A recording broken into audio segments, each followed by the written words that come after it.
Hizi ndio dalili ambazo utakapoziona kwa mpenzi wako, jua kabisa hakuhitaji au hataki awe katika mahusiano na wewe, lakini wewe kwa sababu unampenda anafanya kwa kukukomoa au anakukomoa kwa sababu wewe umeonyesha unamhitaji lakini yeye hakuhitaji. Shalom shalom, Bwana Yesu Kristo atukuzwe sana.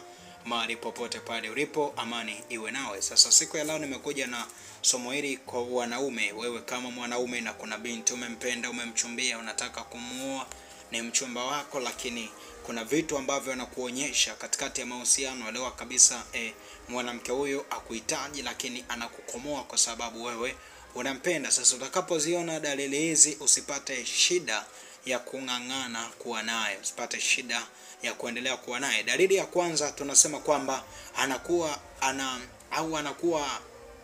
anavitaka vitu ambavyo viko nje ya uwezo wako. Anakuomba fedha nyingi ambazo ziko nje ya uwezo wako. Anaomba vitu ambavyo viko nje ya uwezo wako. Yani anaujua uwezo wako kwamba wewe uwezo wako ni 2000, 3000, lakini yeye anaomba vitu vya 15,000.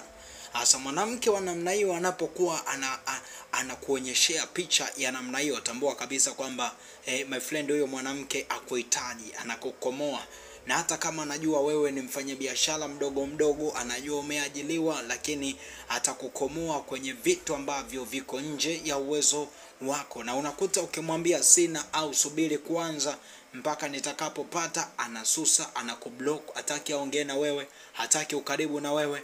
Kuna namna tu utaona hata ukiwa unamtumia message anakuwa hakujibu. Sasa shida ni nini? Shida unapewa taarifa kwamba mwanamke huyo uliye naye hauhitaji kufunuliwa ulimwengu wa roho jinsi alivyo. Unahitaji kutambua action zake katika maisha ya uhalisia, kwamba huyu mwanamke anihitaji katika maisha yangu. Sasa ishara nyingine ambayo utaiona, utaona anakuomba sana hela. Usipompa analeta magomvi au mnajikuta mpo katika magomvi makali sana. Sasa hiyo pia ni ishara nyingine. Mtu anakuwa anakuomba hela ambazo ziko nje ya uwezo wake. Wakikuomba hela, ukimwambia sina, basi magomvi yanaanza pale. Anaanza kukupiga vita, anaanza kukuchukia, anaanza kukukasirikia, anaanza kukusema vibaya. Kwa sababu gani? Kwa sababu mwanamke wa namna hiyo anapokuonyeshea makucha ya namna hiyo, elewa kabisa kwamba my friend, huyo mwanamke akuhitaji katika mahusiano hayo ambayo upo nayo. Lakini ishara nyingine ambayo utaiona, anakupangia muda wa kumpigia simu. Yani hata kupa uhuru wa kumpigia simu muda wowote. Atakwambia mimi nataka unanipigia simu kwa siku mara 2. Hizo unipigie saa 6 mchana, unipigie saa 12 mchana, mwisho sitapokea tena simu hapo. Ukiona mwanamke anakupa limit za kupiga simu, jua kabisa kuna mwanaume mwingine ambaye yuko naye, anayekuwa huru zaidi kuongea naye pasipo kumpa limit. Kwa sababu gani? Wewe sio wa moyo wako au wa moyo wake. Kuna namna amempa moyo mwanaume mwingine ambaye hajampa limit ya kumtafuta au ya kuwasiliana naye. Sasa utakapoiona ishara ya namna hiyo, my friend, na kuambia kitu cha kweli kwamba tambua kabisa mwanamke anayekupangia majira ya kukupigia au ya kumpigia, yani anakuelekeza nipigie muda fulani, usipopiga hapo sitapokea tena simu zako. Elewa kabisa kwamba mwanamke wa namna hiyo hakuhitaji katika moyo wake, hakutaki kabisa. Na hata ukilazimisha utajikuta wewe mwanaume ndio ambaye unaumia sana. Lakini ishara nyingine ambayo utaiona, utakuta anakujibu vile anavyotaka, majibu ya mkato, majibu yasiyokuwa na adabu na nidhamu. Mwanamke ambaye hakuhitaji au mwanamke ambaye hamhitaji mwanaume aliye naye, majibu ambayo atakopo anamjibu majibu ya dharau. Mwanaume hata umuonyeshe kwamba hapo umenikosea, hatataka kunyenyekea, hatataka kusema nisamehe, atataka akuonyeshe kwamba yeye ni mkosaji. Kwa kuna namna majibu yake atakuwa ni ya mkato sana, majibu yake atakuwa ni ya dharau sana, majibu yake yatakuwa ni majibu yasiyokuwa na adabu na nidhamu. Kwa sababu gani? Kwa sababu mwanamke wa namna hiyo anapokuwa na kuonyeshea picha za namna hiyo, na kuambia kitu cha kweli, hapo unapoteza muda. Na kuambia kitu cha kweli, mwanamke wa namna hiyo anakuwa kuhitaji katika maisha yake. Sasa ishara za namna hiyo unapokuwa unaziona, na kuambia kitu cha kweli, mwanaume mwenzangu, usipoteze muda muda wa kuwekeza akili yako hapo, wa kuwekeza malengo yako hapo. Kwa sababu gani? Mwanamke anapokuwa anakuonyeshea dharau za namna hiyo na kujibu majibu ya mkato, anakupangia majira ya kuongea naye, ya kumpigia simu, anakuomba sana hela muda wote, anataka fedha au anakuomba fedha ambazo zinazidi mapato yako, tambua kabisa mwanamke wa namna hiyo, my friend, atakupotezea muda wako na utajikuta kwamba utaharibikiwa. Lakini ishara nyingine ambayo utaiona, tunasema kwamba anakuwa anakudharau, hakuheshimu hata kidogo. Roho ya kukuheshimu itapotea. Kwa sababu gani? Sio mwanaume wake, sio mwanaume wake, hakuhitaji. Kwa hiyo hawezi akakupa heshima ya wanaume. Na hata kama we ni mwanaume, ukisema pengine atakuja kubadilikaga kesho au atakuja kubadilikaga kesho kutwa, wapo watu wamejikuta wameingia kwenye mahusiano yasiokuwa na amani tangu walipojenga hayo mahusiano mpaka walipokuja kuzaa, mpaka walipokuja kukaa kwenye mahusiano ndoa miaka 10, 20, misingi iliyojengwa ni mibovu, kwa sababu ishara ambazo aliziona, alidharau akiamini huyo mwanamke atakuja kubadilika mbele ya safari, lakini amekuwa ni mwiba kwake. Sasa zote hizo ni ishara ambazo utaziona mwanamke hakuheshimu, hakuonyeshi, hakupi heshima yawe kama mwanaume wake. Sasa ishara ya namna hiyo ukiiona mwanamke hakuheshimu, anakudharau, hakutii, hakunyenyekei, haonyeshi unyenyekevu kwako, my friend, nakwambia kitu cha kweli, usipoteze muda hapo, utajikuta umeangamia. Lakini ishara nyingine tunasema kwamba ukimnunulia zawadi anazitupa au anakuepo hana shukrani. Anakwambia ni zawadi gani? Yani umemletea kitu atakidharau, atakiona hakina thamani,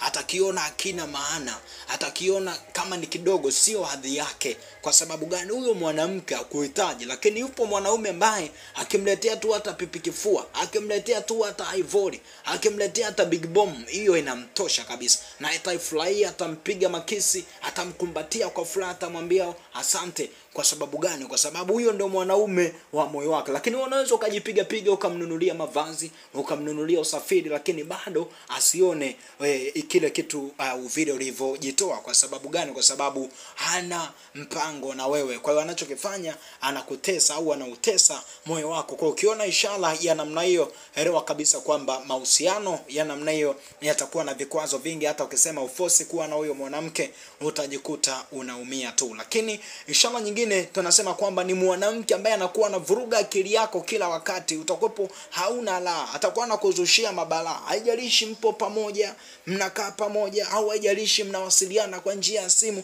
utaona tu muda wote atakuwa anahakikisha akili yako haina amani. Muda wote atataka wewe ndo mnyenyekee, muda wote atataka wewe ndo uonekane mkosaji, yeye ndio mwenye yake. Kwa sababu gani? Ameshajua unampenda. Kwa hiyo atakuwa anatumia udhaifu huo kwako wewe kuwa kukuletea vikwazo vya namna hiyo, vya kuivuruga hata akili yako ikose amani, wa kuivuruga akili yako isiwe na utulivu. Kwa sababu gani? Mwanamke uliye naye hakuhitaji katika mahusiano ulioanza naye. Sasa ukiona ishara za namna hiyo, my friend, usipoteze muda wako, na kwambia kitu cha kweli, utakuja kunishukuru baadaye.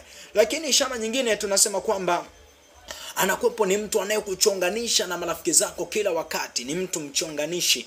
Anaweza kukufitinisha kwa ndugu, anaweza kukufitinisha kwa wazazi wako, anaweza kukufitinisha kwa marafiki zako wa karibu. Yani ni mtu ambaye atakuwepo hataki amani, atakuwa anakufitinisha na kukugombanisha na watu ambao wewe unawaheshimu au unaheshimiana nao. Sasa zote hizo ni ishara ambazo utakapokuwa unaziona, elewa kabisa kuna jambo Roho Mtakatifu anajaribu kuzungumza na wewe. Sasa ishara nyingine tunasema kwamba mkipanga vitu au kufanya vitu, mnakuwepo ni mtu ambaye anagairisha. Bana, mpenzi wangu ninataka tutoke out, nikupeleke sehemu. Mpenzi wangu ninataka tuende sehemu, nikakutambulishe kwa wazazi. Utaanza kuona kuletea masababu. Bana, mimi siwezi nikaenda hiyo siku, tupeleke mwaka mwingine. Mimi nataka nikutambulishe kwa ndugu. Atakuwa anakuletea visababu visivyokuwa na maana. Kwa sababu gani? Hana malengo na wewe. Hakuhitaji katika nini? Katika maisha yake. Kwa hiyo usipoteze muda unapokuwa unaona ishara au viashiria vya namna hiyo katika mahusiano hayo. Ukiona ni mtu mvurugaji wa mipango, mnapanga mipango, mnaenda katika malengo fulani, lakini unakuta ni mtu ambaye anabadilika sana. Sasa hizo zote ni ishara, my friend, utakapokuwa unaziona, tunasema usipoteze muda wa kuendelea kuwekeza upendo wake kwako, au upendo wako kwake, au kuwekeza nguvu kwake. Usipoteze muda kuwekeza fedha zako, kujitoa kwako. Kwa sababu gani? Ameshaonyesha ishara za kukudharau na za kukuheshimu. Ukiona mtu anavuruga mipango yako. Lakini jambo lingine ambalo utatambua kwamba huyu mwanamke hakuhitaji tena katika maisha yake, lakini anakutabisha na kukutesa kwa sababu amejua unampenda. Utaona anakuwepo ni mtu ambaye anakutisha kuachana, anakuambia nitakuacha au tuachane ubaki mwenyewe. Sasa ukiona dalili ya namna hiyo, my friend, mwanamke wako muda wote anataka muachane.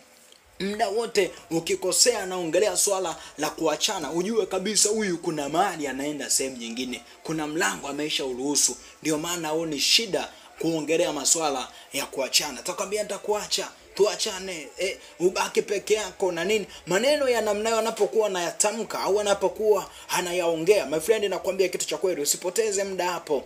Usipoteza muda, utajikuta unapoteza muda wako, unajikuta haukai kwa amani, moyo wako unabaki na uchungu. Kwa sababu gani? Kwa sababu mwanamke anautesa moyo wako. Ni bora ukakubali kupitia maumivu ya wiki moja, wiki mbili, lakini ukayakomboa maisha yako yote. Lakini ishara nyingine tunasema kwamba anakuwa anajiona ni mzuri sana, hauwezi kumwacha wakati wowote. Ni mtu ambaye anakuwa analinga, anajiona yeye ni beautiful, anakuwa anajiona yeye ni mwanamke katikati ya wanawake. Kwa hiyo atageuza udhaifu huo kwamba anajiona yeye ni mzuri kwako. Kwa hiyo atakuwa anakutesa na uzuri wake, atakuwa anakuonea na uzuri wake. Hasa ishara sana namna hiyo unapokuwa unaziona, na kuambia kitu cha kweli, usipoteze muda unapoona ishara za namna hiyo. My friend, mwanamke wa namna hiyo usiwe na ukaribu naye. Mwanamke wa namna hiyo kubali kukata mnyororo mapema, kwa sababu ishara ambazo amezionyesha sio ishara nzuri na hauwezi ukafika naye mbali. Mungu akubariki, Mungu akutunze. Niliyekuwa naongea nawe ni kuhani Samuel Benson Yosia. Ninamtukuza Mungu sana kwa ajili yako. Jambo la kuzingatia, usisahau kusubscribe channel yetu hii.